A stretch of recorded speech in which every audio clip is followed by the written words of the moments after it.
तो hello everyone, greetings of the day. मैं Ravi Tiwari.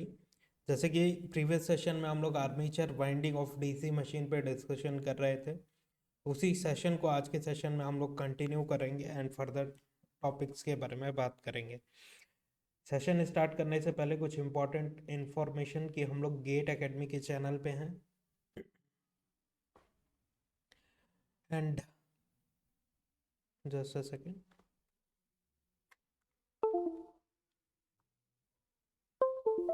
Hello. फिलहाल एक्सक्लूसिव डिस्काउंट देखने के लिए मिल रहा है ऑनलाइन टेस्ट सीरीज में। अगर आप कूपन कोड यूज़ करते हैं GAOTSX तो आप इन डिस्काउंट को अवेल कर सकते हैं, जिसमें सरप्राइज डिस्काउंट है, लिमिटेड टाइम ऑफर है एंड फर्स्ट 50 एनरोलमेंट्स के लिए ये ऑफर वैलिड है। राइट। RRB जेई 2024 में 7,900 प्लस पोस्ट हैं, जिसका CBT 1 का एग्जामिनेशन ओवर हो चुका है। Just second. CBT 1 का एग्जामिनेशन ओवर हो चुका है एंड CBT 2 का गेट एकेडमी का कोर्स 499 में अवेलेबल है। आप चाहें तो एनरोल कर सकते हैं। गेट 2026 का कोर्स 2222 में एंड 27 का कोर्स 3333 में एंड 28 का कोर्स 5555 में अवेलेबल है।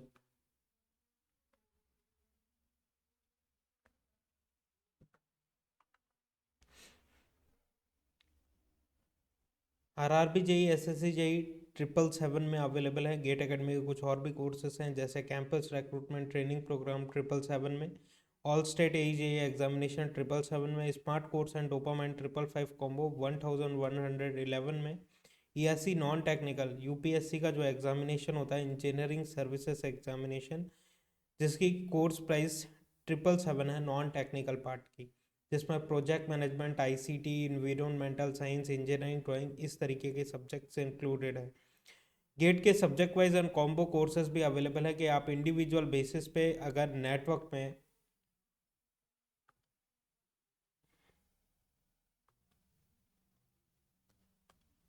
या पावर सिस्टम में, जस्ट अ सेकेंड,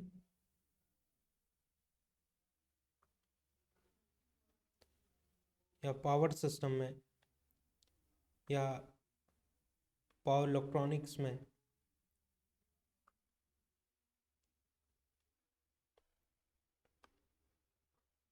या एनालॉग इलेक्ट्रॉनिक्स में, कंट्रोल सिस्टम में, सिग्नल सिस्टम में, मेजरमेंट में,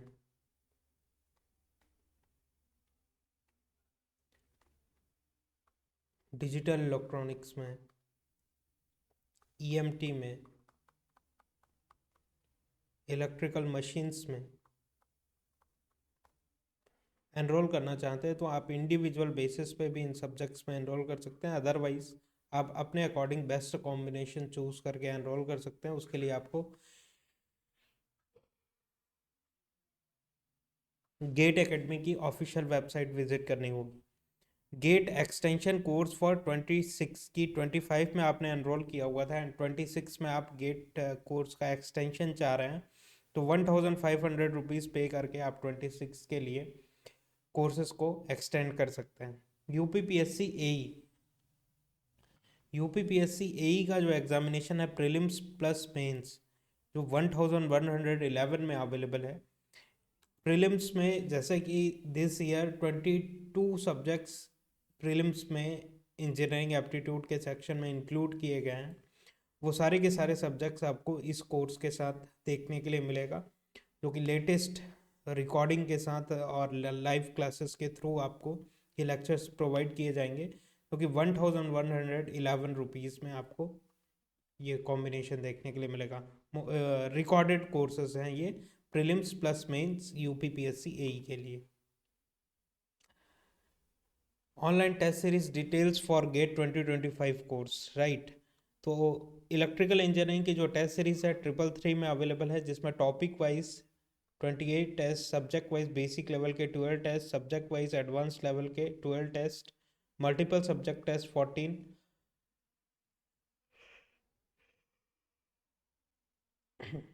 full length mock test for GATE examination 10 test है। टोटल नंबर ऑफ टेस्ट 76 है। इन 76 टेस्ट को अगर आप अच्छे से प्रिपेयर कर लेते हैं तो आपको अपने सिली मिस्टेक्स का आइडिया मिलेगा, राइट। कहाँ पे आप कैलकुलेशन में मिस्टेक कर रहे हैं, या फिर क्वेश्चन पेपर को सॉल्व करने की स्ट्रेटेजी क्या होनी चाहिए। पहले 1 मार्क के क्वेश्चन सॉल्व करें या फिर 2 मार्क के क्वेश्चन सॉल्व पहले सॉल्व कर लें। टेक्निकल सेक्शन पहले सॉल्व करें, या फिर जो नॉन टेक्निकल सेक्शन होता है जिसमें मैथमेटिक्स और इंजीनियरिंग एप्टीट्यूड आता है वो पहले सॉल्व कर लें। और अपने रिजल्ट्स को ऑल इंडिया रैंकर्स के साथ कंपेयर करने का मौका मिलेगा कि ऑल इंडिया रैंकर्स ने पर्टिकुलर क्वेश्चंस को कितने टाइम में सॉल्व किया, आपने कितने टाइम में सॉल्व किया, आपका स्ट्रॉन्ग एरिया कौन सा है, वीक एरिया कौन सा है, और वीक एरिया का आइडेंटिफिकेशन करके, इन सारी चीज़ों का आइडेंटिफिकेशन करके, इन पे काम करके आप ऑफिशियल गेट पेपर तक बेस्ट पॉसिबल रैंक तक पहुंच सकते हैं, जो कि 76 टेस्ट आपकी हेल्प करने वाला है। ध्यान दीजिएगा, गेट का जो एग्जामिनेशन होता है, ऑफिशियल पेपर जो होता है, उसमें क्वेश्चंस कभी भी रिपीट नहीं होते हैं कि प्रीवियस ईयर से उठा के इस ईयर में रख दिया वो क्वेश्चन।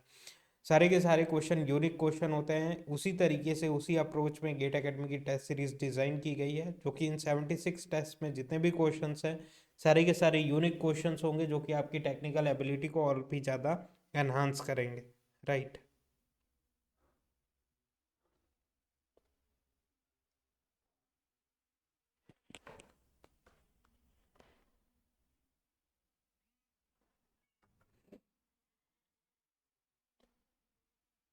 जनरल एप्टीट्यूड की जो ई बुक है उसका क्यूआर कोड स्क्रीन के सामने है। इस क्यूआर कोड को अगर आप स्कैन करते हैं तो एप्टीट्यूड ई बुक तक आप पहुंचेंगे, और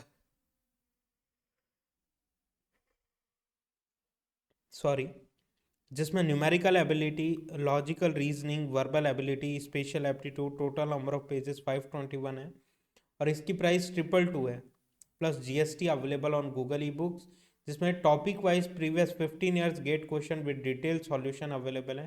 तो एप्टीट्यूड प्रिपरेशन करने वाइज आपको और कहीं रिसोर्सेज को विजिट करने की ज़रूरत नहीं है। जनरल एप्टीट्यूड का ये ई बुक मोर देन सफिशेंट है आपके प्रिपरेशन को कंप्लीट करने के लिए, राइट। तो चलिए आज के सेशन में मूव करते हैं। लास्ट सेशन में हम लोग डीसी मशीन के आर्मेचर वाइंडिंग के बारे में डिस्कस कर रहे थे। तो कम्यूटेटर वगैरह सेगमेंट के बारे में बात किया हुआ था हम लोगों ने। आज के सेशन में उन्हीं टॉपिक को एक्सटेंड करते हैं एंड फर्दर टॉपिक्स में बात करते हैं।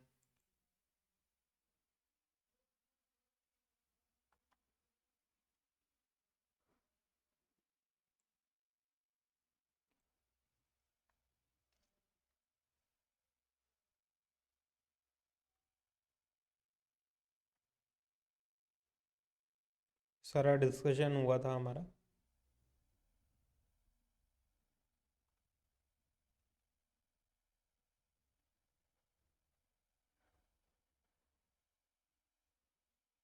ब्रशेस के बारे में आज के सेशन में हम लोग डिस्कस करते हैं।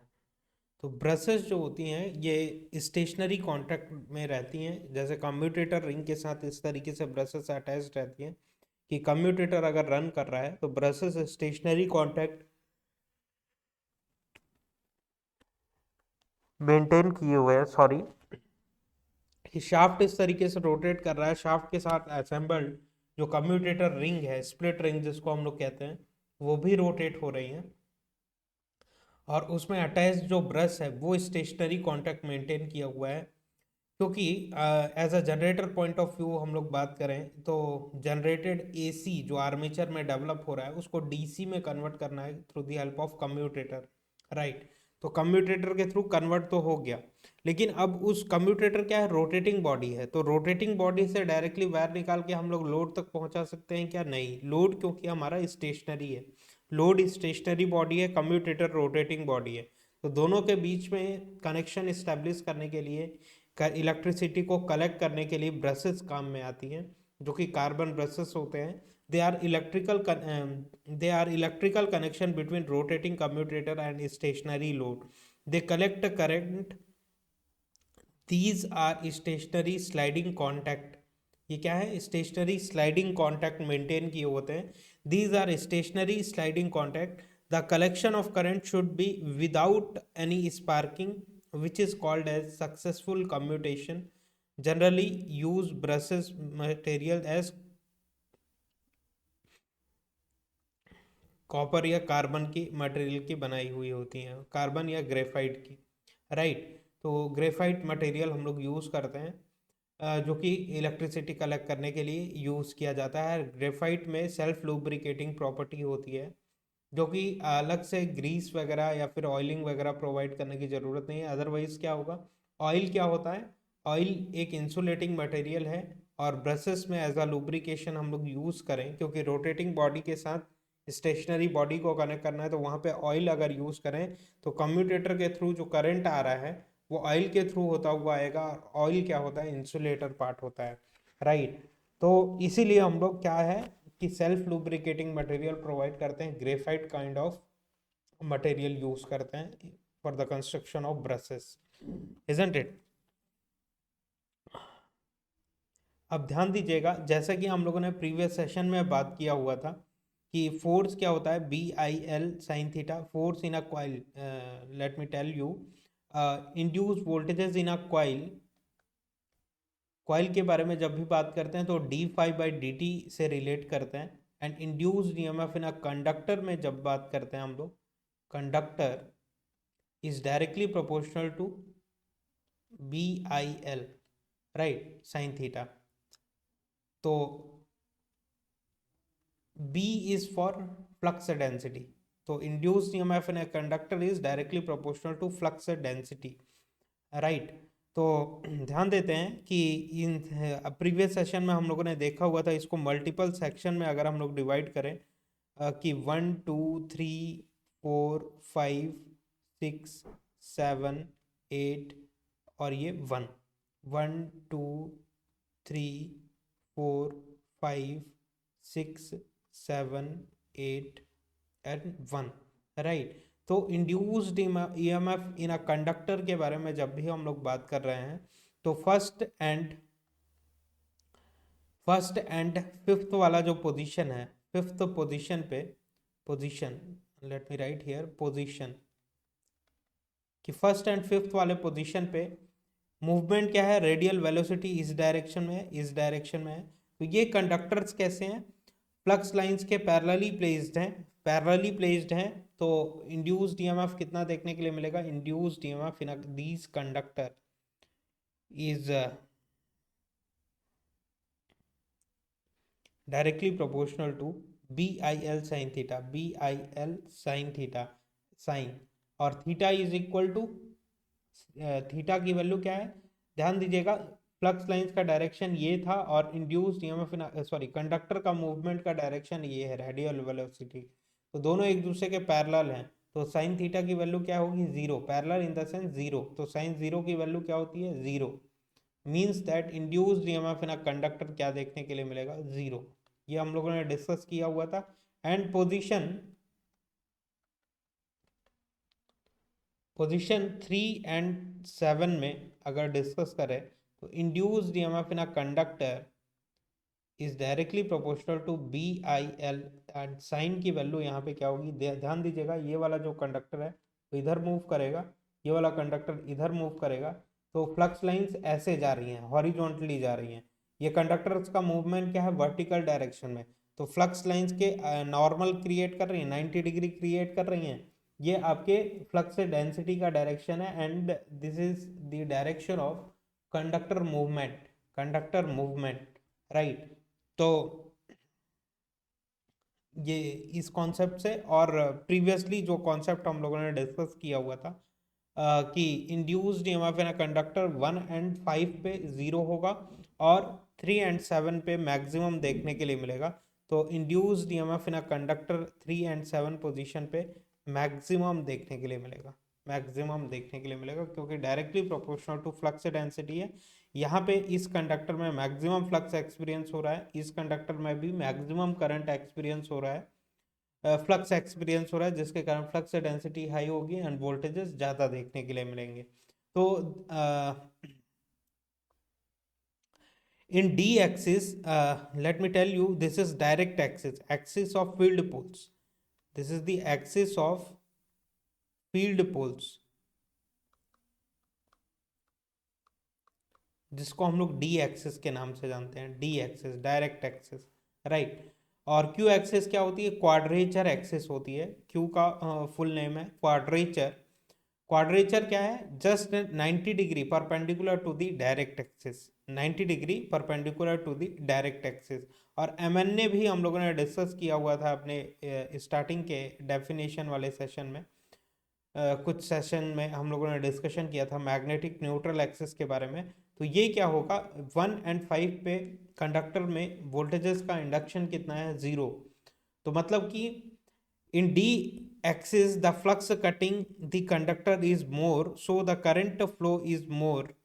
If brushes are placed in D then sorted the commutator, so the current damages the winding. कि अगर ब्रशेस को हम लोग डी एक्सिस पे रखते हैं, ये यहाँ पे ब्रशेस का के थ्रू हम लोग कलेक्ट कर रहे हैं, और हम लोगों ने शॉर्ट सर्क्यूट के बारे में बात किया हुआ था कि एक कम्यूटेटर सेगमेंट ऐसा है, एक कम्यूटेटर सेगमेंट ऐसा है, बीच में माइका इंसुलेशन फील्ड है, और कॉइल्स इस तरीके से अरेंज्ड है, कॉइल इस तरीके से अरेंज्ड है, राइट। और यहाँ पे ब्रश अगर शॉर्ट सर्क्यूट करता है, यहाँ पे इस पोजीशन पे ब्रशेस अगर शॉर्ट सर्क्यूट होते हैं, कि ब्रशेस क्या है, स्टेशनरी कॉन्टैक्ट मेंटेन किए हुए हैं, राइट। और कम्यूटेटर के साथ अटैच्ड होते हैं ना कि आर्मेचर के साथ। ब्रशेस क्या है, कम्यूटेटर सेगमेंट से अटैच्ड होते हैं, ना कि आपके आर्मेचर वाइंडिंग के साथ। आर्मेचर का एग्जैक्ट रेप्लिका आपको कहाँ पे देखने के लिए मिलता है, इमेज वाइंडिंग, आर्मेचर वाइंडिंग का इमेज आपको कम्यूटेटर में देखने के लिए मिलता है। इसीलिए फॉर द सिंपलियर एनालिसिस कि हम लोग अपने आर्मेचर के साथ कलेक्ट करके दिखा रहे हैं, कनेक्ट करके दिखा रहे हैं ब्रशेस को। अदरवाइज ब्रशेस आर्मेचर के साथ कनेक्ट नहीं होते हैं, ब्रशेस कम्यूटेटर के साथ कनेक्ट होते हैं, और कम्यूटेटर में जो आर्मेचर वाइंडिंग का इमेज है, एग्जैक्ट इमेज आपको कम्यूटेटर वाइंडिंग में देखने के लिए, कम्यूटेटर सेगमेंट्स में देखने के लिए मिलता है। तो ब्रशेस को यहाँ पे अगर हम लोग प्लेस करते हैं, तो यहाँ पे अगर शॉर्ट सर्क्यूट होता है, तो कंडक्टर 3 और 7 में मैक्सिमम फ्लक्स एक्सपीरियंस कर रहे हैं ये कंडक्टर्स। तो मैक्सिमम फ्लक्स एक्सपीरियंस करने के कारण मैक्सिमम वोल्टेजेस इंड्यूस होगा, और उस समय अगर शॉर्ट सर्क्यूट होता है तो ह्यूज करंट फ्लो करेगा, तो स्पार्किंग ज़्यादा प्रोड्यूस करेगा, ब्रशेस को क्या कर सकता है, डैमेज कर सकता है। इसीलिए हम लोग ब्रशेस को कहाँ पे प्लेस करेंगे, एमएनए में प्लेस करेंगे, मैग्नेटिक न्यूट्रल एक्सिस पे। कि ब्रशेस अगर यहाँ पे प्लेस्ड हैं, और कम्यूटेटर सेगमेंट्स, क्योंकि ब्रशेस क्या है, स्टेशनरी है, एक बार प्लेस कर दिया उसको रोटेट नहीं करना है एज ऑफ नाउ। तो ब्रशेस स्टेशनरी है, अगर यहाँ पे प्लेस करते हैं मैग्नेटिक न्यूट्रल एक्सिस पे, तो आपका आर्मेचर रोटेट होके कंडक्टर्स का मूवमेंट होगा। सिमिलरली एग्जैक्टली कम्यूटेटर भी वैसा रोटेट होगा। तो कम्यूटेटर के साथ ब्रशेस अटैच है, ना कि आर्मेचर के साथ। लेकिन फॉर द एनालिसिस कि हम लोग एक ही इमेज में एक ही पिक्चर में अगर कम्यूटेटर भी ड्रॉ करें, आर्मेचर भी, तो बहुत ज़्यादा टाइम कंज्यूमिंग भी है, और कॉम्प्लेक्सिटी इंक्रीज हो जाएगी, राइट। तो सिंपलियर एनालिसिस के लिए हम लोग आर्मेचर के में कनेक्ट करके दिखा देते हैं। तो ब्रशेस को अगर हम लोग एमएनए पे प्लेस किए हुए हैं, क्यू एक्सिस पे प्लेस किए हुए हैं, वहां पे अगर इन कॉइल्स में शॉर्ट सर्क्यूटेड होता है, कम्यूटेटर सेगमेंट्स के थ्रू, कॉइल के थ्रू होते हुए ब्रशेस के साथ शॉर्ट सर्क्यूट होता है, तो 1 और 5 वाले पोजीशन में फ्लक्स कंडक्टर में कितनी लिंक कर रही हैं, मिनिमम फ्लक्स लिंक कर रही हैं। इंड्यूस वोल्टेजेस क्या होगा, क्योंकि minimum flux density, zero flux density 1 और 5 पोजीशन में कंडक्टर फील कर रहे हैं, तो induce EMF in a conductor is directly proportional to flux density. तो induce EMF in a conductor भी क्या होगा, इस पोजीशन पे 1 और 5 वाले पोजीशन पे 0 होगा। वोल्टेजेस 0 है तो करंट कितना सर्कुलेट होगा, 0। तो अगर ब्रशेस को हम लोग यहाँ पे प्लेस करते हैं, वहां पे शॉर्ट सर्क्यूट होगा, तो 0 करंट फ्लो हो रहा है, या फिर आप कह सकते हैं मिनिमम करंट फ्लो हो रहा है। तो स्पार्क की जो वैल्यू है, अगर यहाँ पे शॉर्ट सर्क्यूट होता है, तो बहुत ही मिनिमम होगी। इसीलिए कॉमन सेंस ये कहता है कि ब्रशेस को हम लोग एमएनए पे प्लेस करते हैं ऑलवेज, मैग्नेटिक न्यूट्रल एक्सिस पे, या फिर उसको हम लोग कह सकते हैं क्वाड्रेचर एक्सिस पे प्लेस करते हैं, क्वाड्रेचर एक्सिस पे प्लेस करते हैं, right. To achieve successful commutation, brushes are along Q axis in schematic representation. तो schematic representation में ब्रशेस को हम लोग Q एक्सिस पे प्लेस करते हैं, ना कि डायरेक्ट एक्सिस पे। Hope you understand my point. Next हम लोग बात करते हैं बियरिंग्स के बारे में।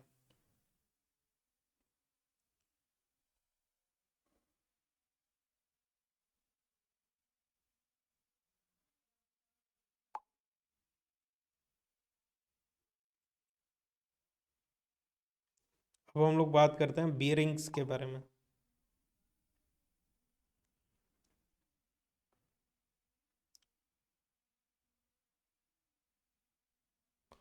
बियरिंग्स क्या होती हैं कि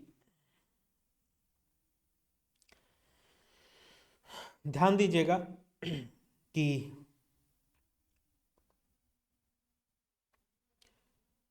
शाफ्ट है आपकी मशीन का, राइट। शाफ्ट, जैसे भी कोई भी रोटेटिंग इलेक्ट्रिकल मशीन आपने देखा होगा, तो शाफ्ट पूरे के पूरे आउटर बॉडी से, योक से और पूरे के पूरे मशीन के फ्रेम से बाहर की तरफ एक्सटर्नल पार्ट आपको देखने के लिए मिलता है, इस तरीके से shaft.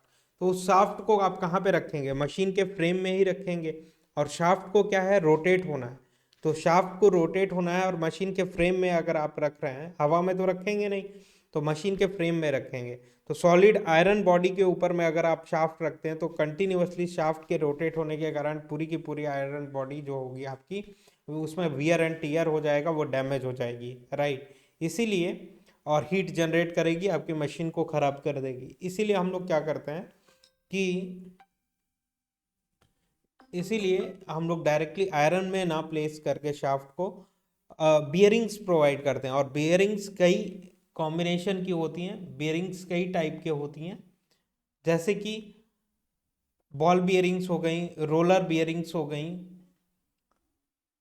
And sleeve kind of structure हो गया, जहाँ पे लुब्रिकेंट वगैरह हम लोग प्लेस करते हैं। तो बॉल बियरिंग वगैरह फ्रिक्शन को रेड्यूस करते हैं एंड डैमेज होने से अपनी मशीन को बचाते हैं, राइट। डैमेज होने से मशीन को बचाते हैं। तो ध्यान देते हैं कि स्मॉल मशीन्स में हम लोग बॉल बियरिंग्स यूज़ करते हैं। कुछ इस तरीके से बॉल बियरिंग्स यूज़ करते हैं हम लोग, बॉल बियरिंग्स, जो कि आपके बाइसिकल्स में भी देखने के लिए मिलते हैं, small small ball bearings in small machine. तो लार्ज मशीन में हम लोग रोलर बियरिंग्स यूज़ करते हैं, कि इस तरीके से रोलर बियरिंग्स होती हैं, ऐसा इनका लेंथ होता है, राइट। कि ये इस तरीके से पूरे के पूरे रोल करती रहती हैं। लार्ज मशीन में रोलर बियरिंग्स यूज़ कर सकते हैं। या फिर sleeve kind of structure use करते हैं हम लोग, कि ये बॉडी जो आपकी फ्रेम है और ये जो शाफ्ट है मशीन का, उनके बीच में लुब्रिकेंट मटेरियल हम लोग फिल करके रखते हैं, जिससे हम लोग फ्रिक्शन वगैरह को रेड्यूस कर सकते हैं। तो शाफ्ट क्या है, स्टील का बना हुआ होता है। Armature core and commutator mounted keyed to the shaft, right. Armature core and commutator जो होते हैं माउंटेड और की टू द शाफ्ट, शाफ्ट में ही असेंबल्ड रहते हैं। तो जनरेटर में आप क्या प्रोवाइड करते हैं, मैकेनिकल इनपुट, मोटर में मैकेनिकल आउटपुट आपको देखने के लिए मिलता है। तो जहाँ पे mechanical input and mechanical output provide करना है, जनरेटर में क्या करना है, शाफ्ट के थ्रू मैकेनिकल इनपुट आप प्रोवाइड करेंगे, एंड मोटर्स में मैकेनिकल आउटपुट आपको कहाँ से लेना है, शाफ्ट के थ्रू ही लेना है। तो ये सब कैसे पॉसिबल हो पाएगा, आपके बियरिंग्स के हेल्प से ही पॉसिबल हो पाएगा, क्योंकि जब रोटर रोटेट करेगा तभी तो shaft rotate, sorry, rotor rotate करेगा, तो बियरिंग्स के हेल्प से ही रोटेट कर पाएगा वो, अदरवाइज डैमेजेस क्रिएट करेगा। तो बियरिंग्स शाफ्ट मोशन को सपोर्ट प्रोवाइड करता है। एंड शाफ्ट क्या होते हैं, सप्लाई मैकेनिकल इनपुट और गेट मैकेनिकल आउटपुट। शाफ्ट के थ्रू ही मैकेनिकल इनपुट और मैकेनिकल आउटपुट लिया जा सकता है। तो ये थे बियरिंग्स के बारे में आइडिया। नाउ अब आर्मेचर वाइंडिंग के बारे में अगर हम लोग डिस्कस करें,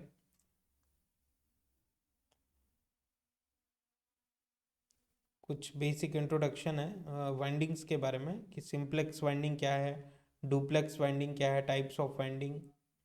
तो इन सारी चीज़ों के बारे में अगर डिस्कशन करें तो कुछ सेक्शन देख लेते हैं, अदरवाइज ज़्यादा डिटेल में हम लोगों को उतरने की ज़रूरत नहीं है।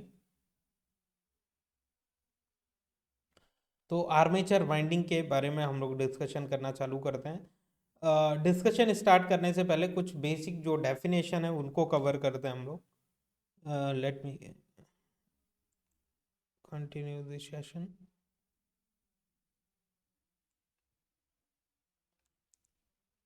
हेलो।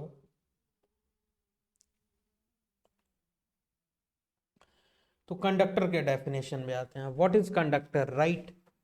कंडक्टर क्या होते हैं, जेड से इनको रिप्रेजेंट किया जाता है। The length of the wire lying in a magnetic field where EMF is induced is called as conductor. Machine के लैंग्वेज में कंडक्टर किसको बोलेंगे, the length of wire lying in a magnetic field where EMF is induced is called as conductor। कि ये N pole है, right, ये N pole है, N pole से फ्लक्स लाइंस निकल रही हैं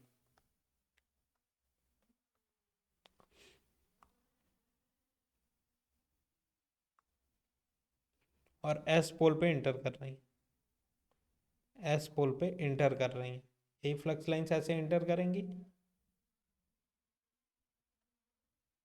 और यहाँ पे एक कंडक्टर रखा गया है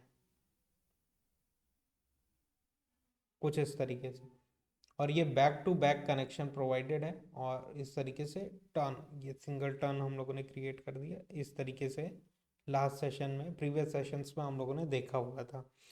तो ये पूरा का पूरा क्या है, करंट अगर फ्लो करेगी तो ये पूरे के पूरे ऐसे फ्लो करेगी ना, पूरे के पूरे क्लोज सर्क्यूटरी में फ्लो करेगी कुछ इस तरीके से। ऐसा तो है नहीं कि केवल इसी पार्ट में फ्लो करेगी, यहाँ पे नहीं फ्लो करेगी फिर यहाँ पे फ्लो करेगी, ऐसा नहीं। तो पूरे के पूरे सर्क्यूटरी में फ्लो करेगी करंट।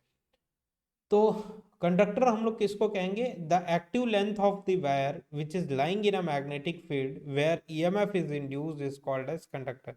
यहाँ से यहाँ तक का जो सेक्शन है, इस सेक्शन को हम लोग कहते हैं कंडक्टर। यहाँ से यहाँ तक के सेक्शन को कहेंगे हम लोग कंडक्टर।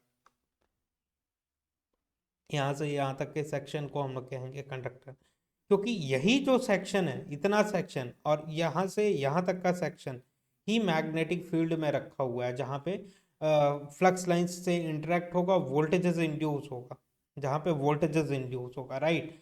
इस वाले पार्ट में कोई वोल्टेजेस इंड्यूस होगा क्या, क्यों नहीं होगा, क्यों, इसलिए नहीं होगा क्योंकि यहाँ पे कोई भी जो बैक टू बैक लेंथ है वहाँ पे फ्लक्स लाइंस इंटरेक्ट नहीं कर पा रही हैं।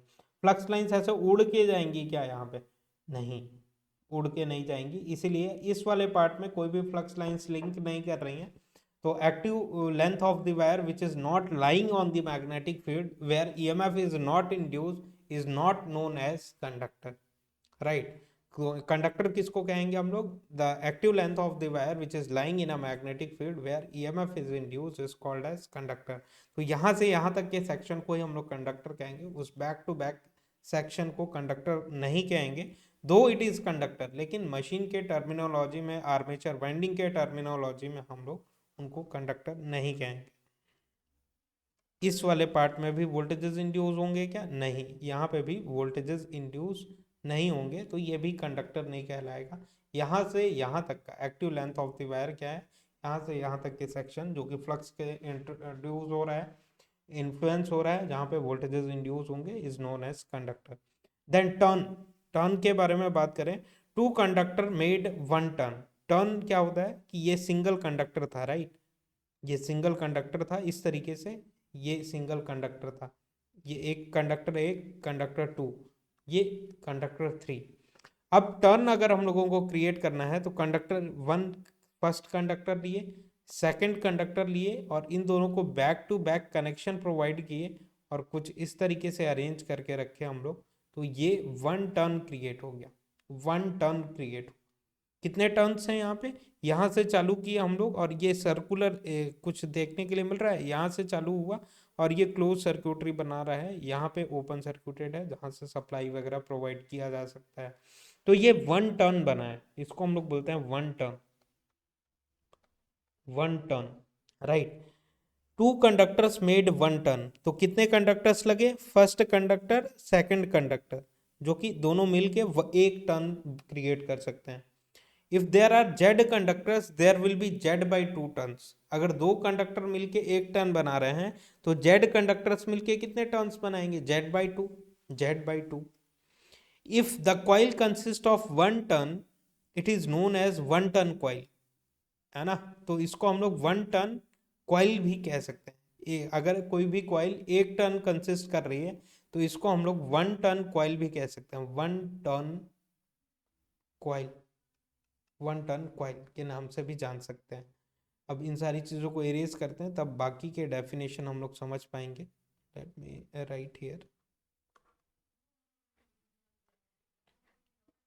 तो ये समझ में आया होगा आपको कॉइल क्या होता है और टर्न क्या होते हैं और कंडक्टर क्या होता है, right.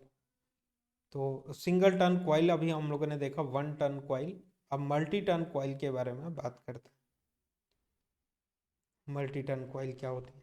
If there are two और more than more turns then it will be multi turn coil. तो मल्टी टर्न कॉइल के बनाने के लिए ये एक कंडक्टर लिया, ये दूसरा कंडक्टर लिया, राइट, और इनमें back to back connection provide किया कुछ इस तरीके से। इसका एक सेगमेंट इस तरीके से है और दूसरा वाला सेगमेंट इस तरीके से है। ये क्या बन गया? वन टर्न कॉइल बना। अब मल्टी टर्न कॉइल बनाना है, सपोज करिए टू टर्न्स क्रिएट करना है, तो इसको ऐसा करके ज्वाइन किया एंड ये दूसरा वाला टर्न प्रोवाइड कर रहे हैं हम लोग कुछ इस तरीके से। ये हो गई two turn coil. This is two turn.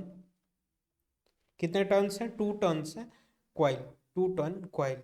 ये वन टर्न कॉइल, राइट। अगर थ्री टर्न्स चाहिए आपको तो कैसे करना पड़ेगा? यहां से एक कंडक्टर लिया आपने और just a second,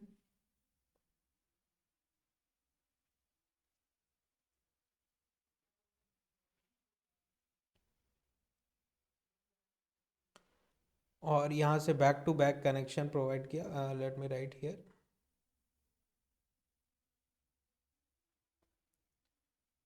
and then here, then here.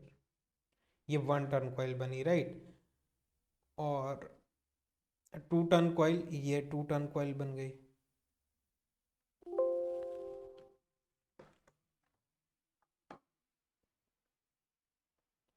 ये टू टर्न कॉइल बनी।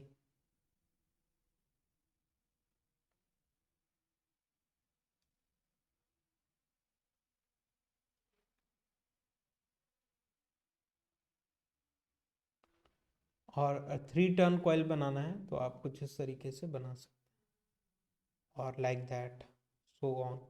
अब more number of turns, more number of turns कैसे क्रिएट करना है उसका आइडिया आपको मिल गया।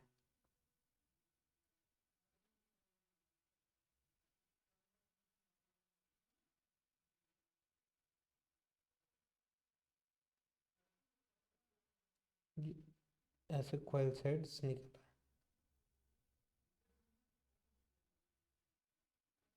कुछ इस तरीके से। तो ये कितनी है? थ्री टर्न कॉइल है ये। This is three turn coil, और ये वन टर्न कॉइल थी। तो लाइक दैट। तो if there are two or more turns then it will be multi-turn coil. Practically multi-turn coil are used as to provide more voltages. Multi-turn coil, एक turn coil कम voltages provide करेगा, to turn उससे ज़्यादा करेगा, multi turn coil ज़्यादा voltages provide करेगा। सो practically multi-turn coil are used as provide more voltages. A multi-turn coil consists of two coil sides which are placed in the slots with a coil span, right? तो ये क्या होता है इसको समझने की कोशिश करेंगे। मल्टी टर्न कॉइल में क्या होता है? दो कॉइल साइड्स होते हैं। सिंगल टर्न कॉइल में भी क्या था? दो कॉइल साइड थे, एक कॉइल साइड ये था, दूसरा कॉइल साइड ये था। और टू टर्न कॉइल में भी क्या है? एक कॉइल साइड ये है, दूसरा कॉइल साइड ये है। तो थ्री टर्न की कॉइल में क्या है? थ्री टर्न कॉइल में भी एक कॉइल साइड ये है, दूसरा कॉइल साइड ये है। इन्हीं कॉइल साइड्स को हम लोग स्लॉट्स में अरेंज करते हैं, राइट। कि अगर स्लॉट्स में अगर हम लोगों को प्लेस करना है, कि रोटर में अगर प्लेस कर रहे हैं हम लोग, लेट मी ड्रॉ प्रॉपरली। इस तरीके से सर्कल बनाया हम लोगों ने, एंड दिस इज शाफ्ट की, और इस तरीके से स्लॉट्स प्रोवाइडेड है, राइट। यहाँ पे एक स्लॉट है, यहाँ पे एक स्लॉट है, एंड यहाँ पे एक स्लॉट है, यहाँ पे एक स्लॉट है। तो इन कॉइल्स को, ये एक कॉइल साइड यहाँ पे रखा, दूसरा कॉइल साइड सपोज करिए यहाँ पे रखा, एक कॉइल साइड यहाँ पे रखा, एक दूसरा कॉइल साइड, दो कॉइल्स यूज किए। तो एक कॉइल साइड जिसमें सपोज करते हैं थ्री टर्न कॉइल है, एक दो तीन वायर्स गए हैं इसमें, और इस बैक टू बैक कनेक्शन जो कि अंदर की तरफ गए हुए हैं, जो कि इनविजिबल है, हम लोग ड्रॉ नहीं कर सकते। Hope you understand my point, कि इस तरीके से कॉइल प्लेस्ड है and back to back connection ऐसा है, एंड यहाँ से कॉइल निकली हुई है, इस तरफ से निकली हुई है। सिमिलरली अगर यहाँ पे दूसरी कॉइल प्लेस करना है तो लेट मी प्लेस हियर कि यहाँ पे इंजेक्ट करके रखा and then back to back connection provide किया और यहाँ से हम लोगों ने बाहर निकाल लिया इस वाले कॉइल साइड से। तो यहाँ पे आप मोर नंबर ऑफ टर्न्स यूज कर सकते हैं। तो let me draw here 3 turns, 3 turns accordingly, 3 turns are available here, so you can join like this।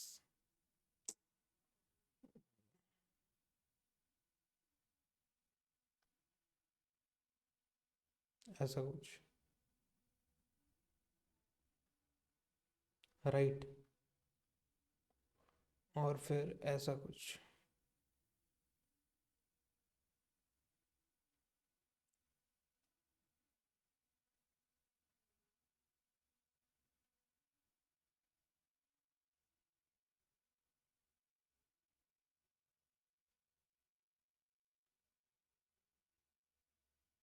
ऐसा कुछ, राइट।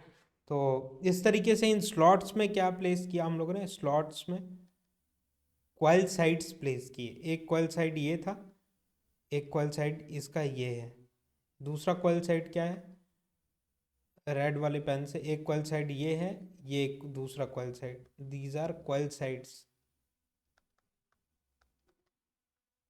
तो प्रॉपरली हम लोगों ने नहीं ड्रॉ किया हुआ है, अप्रोक्सीमेटेड आपको समझ में आ गया होगा कि इसका बैक वाला पोर्शन अगर फ्रंट व्यू देखते हैं तो आपको देखने के लिए नहीं मिलेगा, उसके लिए आपको साइड सेक्शन देखना पड़ेगा कि हाँ ऐसे गई हुए, एंड देन बैक साइड से आपको बैक टू बैक कनेक्शन देखने के लिए मिलेगा, इजंट इट। तो ये सारी चीजें थी।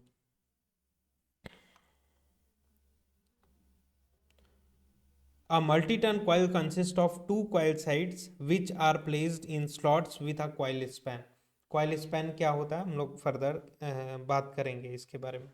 एंड दैट वाइंडिंग्स का जो स्ट्रक्चर होता है, कई तरीके की वाइंडिंग होती है, जैसे Gramme ring winding, drum winding, तो इनके बारे में भी बात कर लेते हैं। ग्रैम रिंग जो वाइंडिंग है, this is the first form of armature winding which has been totally replaced with drum type due to the following: half of the turn is wasted which is lying inside the armature core, insulating maintenance and repair and design is costly।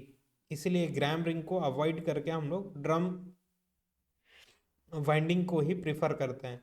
The armature core is cylindrical drum which is slotted on the periphery where winding is placed।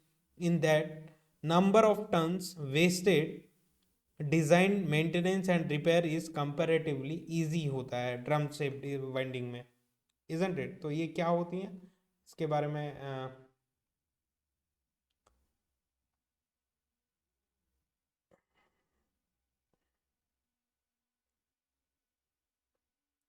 आपको पता होना चाहिए, क्योंकि theoretical आपके MCQs में ये पूछा जा सकता है। एंड देन आर्मेचर वाइंडिंग के बारे में बात करें तो group of conductors, let me write here,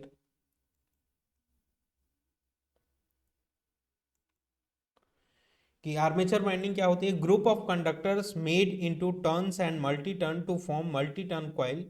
such coils arrange in series और parallel depending on the type of winding, कि किस तरीके की वाइंडिंग है, distributed uniformly throughout the armature which improve the shape of induced voltages. क्या हम लोगों ने डीसी मशीन तो अपने फर्स्ट सेशन में ही बना लिया, इंट्रोडक्टरी सेशन में, कि एक टर्न इस तरीके से यूज करके हम लोग डीसी मशीन बना लिए हुए थे। ये आर्मेचर में बाई डायरेक्शनल वोल्टेजेस देखने के लिए मिलते हैं, जबकि उसको स्प्लिट रिंग के थ्रू हम लोग यूनि डायरेक्शनल में कन्वर्ट कर रहे थे, राइट। लेकिन उससे हमारा काम चलेगा क्या सिंगल टर्न कॉइल से? नहीं, वो प्रिंसिपल ऑफ ऑपरेशन देखा। अब एग्जैक्टली मशीन में किस तरीके की वाइंडिंग यूज होती है, आर्मेचर वाइंडिंग जो कि मल्टी टर्न कॉइल्स यूज करते हैं, उन मल्टी टर्न कॉइल्स को हम लोग रोटर के स्लॉट्स में अरेंज करके रखते हैं विथ सम कॉइल स्पैन, कि एक स्लॉट में एक कॉइल साइड रखा और उस मल्टी टर्न वाइंडिंग का दूसरा कॉइल साइड कौन से स्लॉट में रखें, कौन से स्लॉट में रखें। सपोज करिए फिफ्थ वाले स्लॉट में रखा आपने, एंड देन दूसरी वाली जो कॉइल आई उसका एक कॉइल साइड कहीं पे सेकंड वाले स्लॉट में रखा, तो उसका एंडिंग स्लॉट जो अदर स्लॉट है, टू स्लॉट्स होते हैं, टू कॉइल साइड्स होते हैं ना किसी भी वाइंडिंग में, चाहे 1 टन की हो, 2 टन की हो, मल्टी टन की हो, हमेशा दो कॉइल साइड्स होते हैं।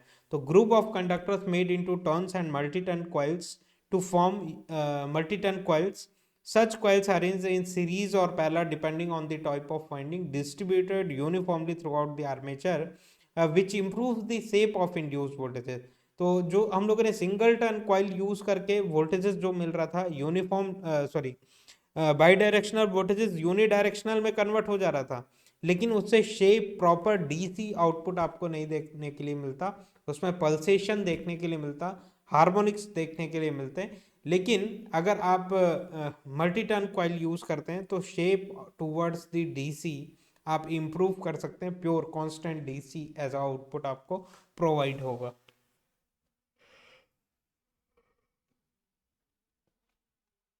तो कंडक्टर क्या होता है, कॉइल क्या होती है, एंड मल्टी टर्न कॉइल क्या होती है, ये सारी चीज़ें देखा। इस मल्टी टर्न कॉइल का एक कॉइल साइड ये है, दूसरा कॉइल साइड ये है, राइट। तो सर्कल के थ्रू हम लोगों ने रिप्रेजेंट किया, सर्कुलर के थ्रू, और इन्हीं सर्कुलर जो अरेंजमेंट है, रिप्रेजेंटेशन है, इन्हीं को स्लॉट्स में हम लोग प्लेस करते हैं। डिस्ट्रीब्यूटेड वाइंडिंग का एडवांटेजेस क्या है, क्यों हम लोग मशीन्स में डिस्ट्रीब्यूटेड वाइंडिंग यूज करते हैं? In order to improve the shape of the wave form, right, voltage wave form. Cooling proper हो पाएगी अगर सारी की सारी वाइंडिंग्स को एक ही स्लॉट्स में अरेंज करके रख दें, तो उससे हीटिंग ज़्यादा होगी और मशीन कूल अप नहीं हो पाएगी। तो कूलिंग प्रोवाइड करने के लिए डिस्ट्रीब्यूशन आपका हेल्प करेगा, कूलिंग प्रोवाइड करने के लिए। एंड देन तीसरा फैक्टर है डायनेमिक बैलेंस, कि अगर डिस्ट्रीब्यूटेड है तो मैकेनिकल बैलेंसिंग भी उनके बीच में अच्छी हो। अदरवाइज सारे के सारे एक ही स्लॉट में है तो उससे उसमें ग्रेविटेशनल बैलेंस या डायनेमिक बैलेंस प्रॉपर नहीं रहेगा। आर्मेचर रिएक्शन लो होता है डिस्ट्रीब्यूटेड वाइंडिंग में, रिलक्टेंस भी रेड्यूस हो जाती है डिस्ट्रीब्यूटेड वाइंडिंग में, राइट। अगर concentrated and concentric winding use करें तो उसमें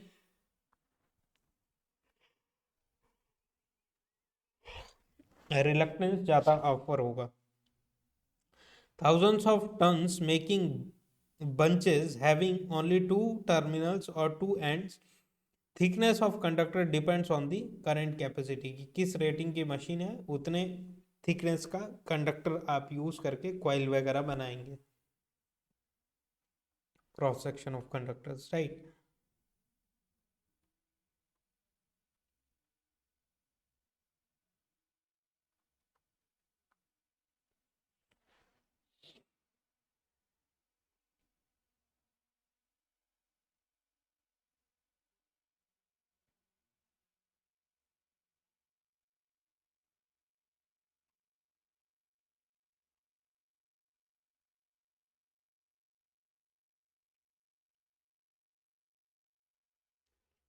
तो ध्यान दीजिएगा, DC machine windings are always full pitched winding, इसमें coil span is always equal to pole pitch के बराबर होता है। तो पहले हम लोग इनका डेफिनेशन समझते हैं कि कॉइल स्पैन क्या है एंड पोल पिच क्या है। कॉइल स्पैन जो होता है उसको वाई एस से हम लोग रिप्रेजेंट करते हैं, coil span is represented as Y S, जिसका डेफिनेशन ये कहता है distance between two coil sides of a coil को हम लोग कॉइल स्पैन कहते हैं। कि सपोज करिए एन पोल यहाँ पे है, एस पोल यहाँ पे है स्टेटर के, एंड यहाँ पे रोटर इस तरीके से है, इस रोटर में स्लॉट्स प्रोवाइडेड हैं, एक कोई भी कॉइल है, राइट, इस तरीके से मल्टी टर्न कॉइल है। तो ये एक कॉइल साइड होगा इसका, दूसरा कॉइल साइड ये होगा, और ये इस तरीके से है, राइट। इस तरीके से दो टर्मिनल्स भी आप बाहर देखने के लिए मिलेंगे। Hope you understand my point. तो एक कॉइल साइड ये हो गया, दूसरा कॉइल साइड ये हो गया, इनको सर्कल के थ्रू हम लोग रिप्रेजेंट कर सकते हैं।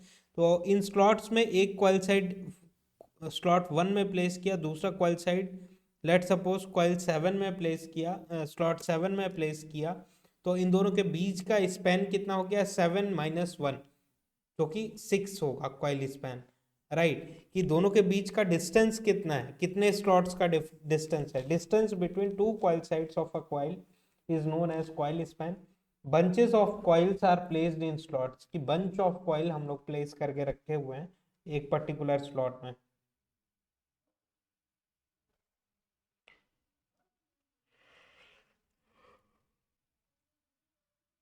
अगर इस तरीके से 4 पोल की मशीन है तो इसका एमएनए कहाँ पे होगा, देखिए डायरेक्ट एक्सिस क्या होगी,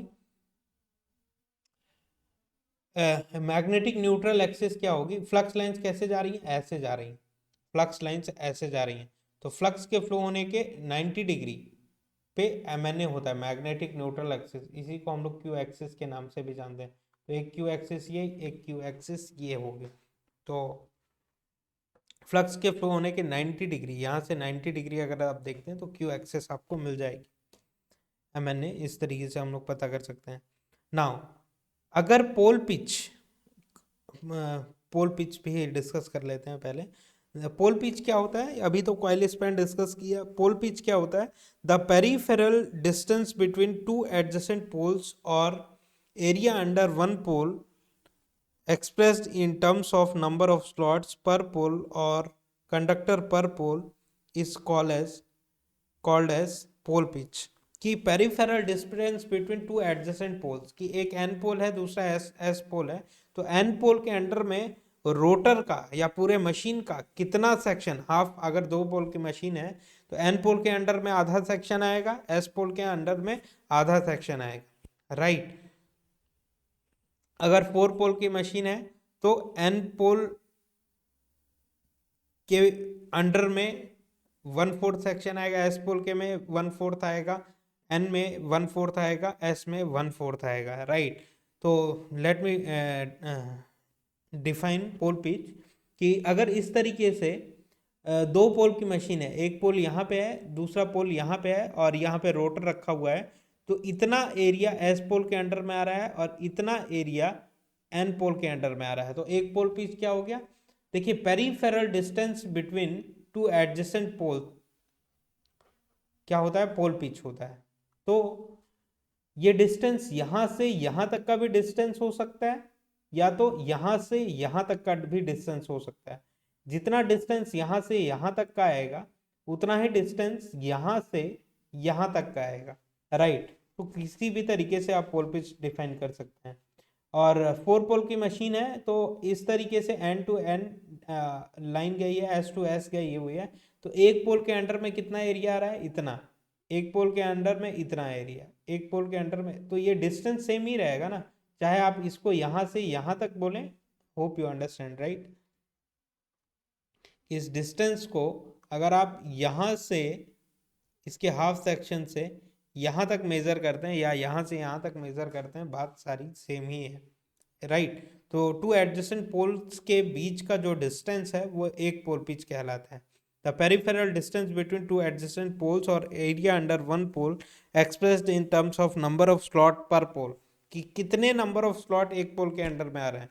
रोटर में सपोज करिए 100 स्लॉट्स हैं, एक पोल के अंडर में कितने 50 स्लॉट्स आ रहे हैं, मतलब पोल पिच कितना हो गया, स्लॉट पर पोल कितना हो गया, कि एक पोल के अंडर में कितने स्लॉट्स आ रहे हैं 50।